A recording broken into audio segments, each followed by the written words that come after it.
Welcome to The Explainer. Today, we're putting on our medical detective hats to look at something pretty amazing. We're going to uncover how a super simple, everyday intervention is actively solving a massive, life-threatening vulnerability for a very specific group of patients. We're talking about the intersection of heart failure and a routine flu shot. And honestly, the data we're about to dive into is nothing short of paradigm shifting. So right off the bat, here's the big question. Can a standard, ordinary flu shot actually save the life of a heart failure patient? Now, I know, it almost sounds too basic to be true, right? When we think of managing heart failure, our minds usually jump to complex pharmaceuticals, invasive procedures, intensive monitoring, the whole shebang. But today we are going to look at hard, undeniable clinical data proving the staggering impact of a simple vaccine when it's given at exactly the right time. Here is our quick roadmap for the explainer. First, we'll look at the vulnerability itself, then step inside the massive PANDA-2 trial. After that, we'll break down the reduced mortality and readmission rates, translate that into the number needed to treat, and wrap up with the safety and global context. All right, let's kick things off with Section 1, the vulnerability. There is a crucial clinical observation we really need to ground ourselves in here. It's the fact that respiratory infections remain a major driver of morbidity and mortality in patients with heart failure. See, while the heart is obviously the star of the show during recovery from acute heart failure, respiratory infections are acting as this massive, deadly secondary threat. When a patient's heart is already compromised, catching the flu isn't just, a few days in bed with soup. It's a catastrophic event. It sends these vulnerable folks right back through the revolving doors of the hospital, or unfortunately, even worse. So how do we fix this? That brings us to Section 2, inside the PANDA-2 trial.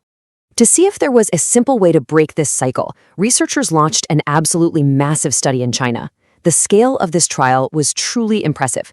We aren't talking about a few dozen people. They looked at over 7,700 adult patients across 12 different provinces.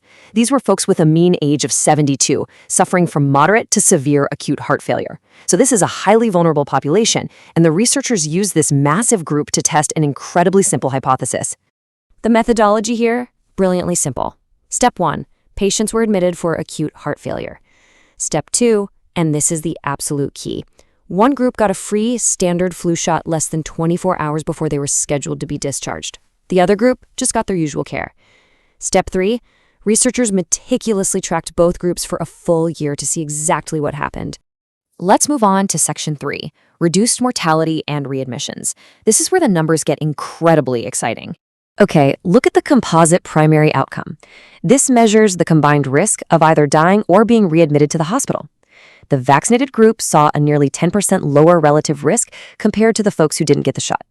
Specifically, 41% of the vaccinated patients experienced one of these bad events, compared to 47% in the usual care group. Honestly, for just one tiny shot before walking out the door, that is a highly significant divergence.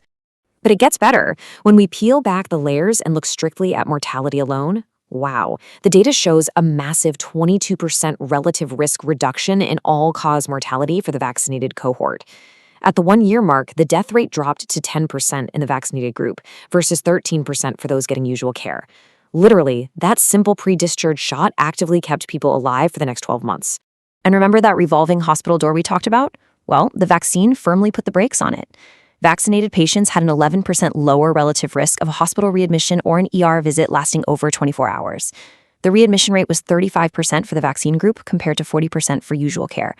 Think about what that means. Less strain on the patients, less stress for their families, and a huge break for the healthcare system as a whole. Let's translate these percentages into real human terms in Section 4, number needed to treat. If you aren't familiar with it, number needed to treat, or NNT, is exactly what it sounds like. It's the number of patients you need to give a specific medical intervention to in order to prevent exactly one additional bad outcome. I love this metric because it isn't just some sterile math equation. It's a direct measure of human impact. It tells us precisely how many standard flu shots it takes to guarantee a saved life or a prevented hospital stay. So, what was the NNT for our primary combined outcome? 27. For every 27 heart failure patients vaccinated just before discharge, one combined death or hospital readmission was entirely prevented.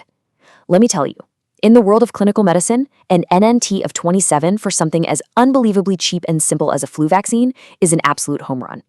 Now, this next number is the one that really stops you in your tracks. 37. Vaccinating just 37 people guarantees that one person goes home and stays alive, who otherwise would have passed away from all-cause mortality within that year. Just think about that for a second.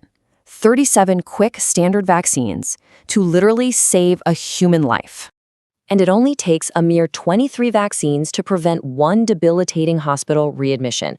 Just 23 shots to keep a highly vulnerable patient safely sitting on their own couch rather than lying back in a hospital bed.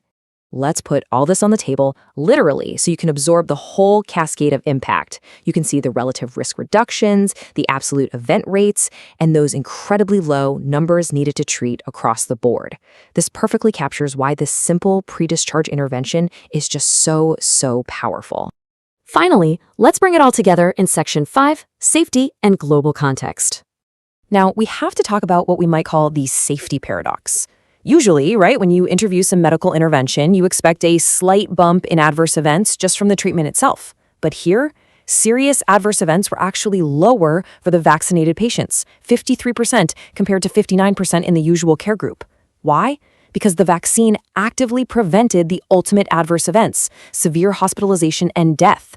By stopping the flu, the shot prevented the catastrophic domino effect that usually triggers those serious safety events. And you might be wondering, okay, but do I need a special, supercharged flu shot for these high-risk patients? Actually, no. The PANDA-2 trial showed clear, massive clinical benefits with just standard dose vaccines. Plus, another big study called the INVESTED trial confirmed that high-dose influenza vaccines don't really provide any added benefit over the standard dose for high-risk cardiovascular patients. The basic, standard shot works perfectly well. And this isn't just some localized finding. While the PANDA-2 trial was conducted in China, which generally has a lower baseline vaccination rate, its powerful findings perfectly line up with global research. For example, the LOBE trial showed reduced mortality across 10 different low- and middle-income countries. And a huge Danish cohort study showed an 18% relative reduction in cardiovascular and all-cause mortality. This proves we aren't looking at a regional fluke. This is a universal biological benefit. So the data is basically screaming at us. The intervention is ridiculously cheap, it's safe, and the lives saved are very real. An NNT of 37 to save a life is just staggering. Knowing all of this hard clinical data, it leaves us with one pretty provocative question. Why isn't a pre-discharge flu shot already a standard mandatory protocol for every single acute heart failure patient everywhere in the world? I mean, it's a simple fix staring us right in the face. Thank you so much for joining me for this explainer, and I highly encourage you to keep looking into the incredible power of routine vaccinations in specialized care. Catch you next time.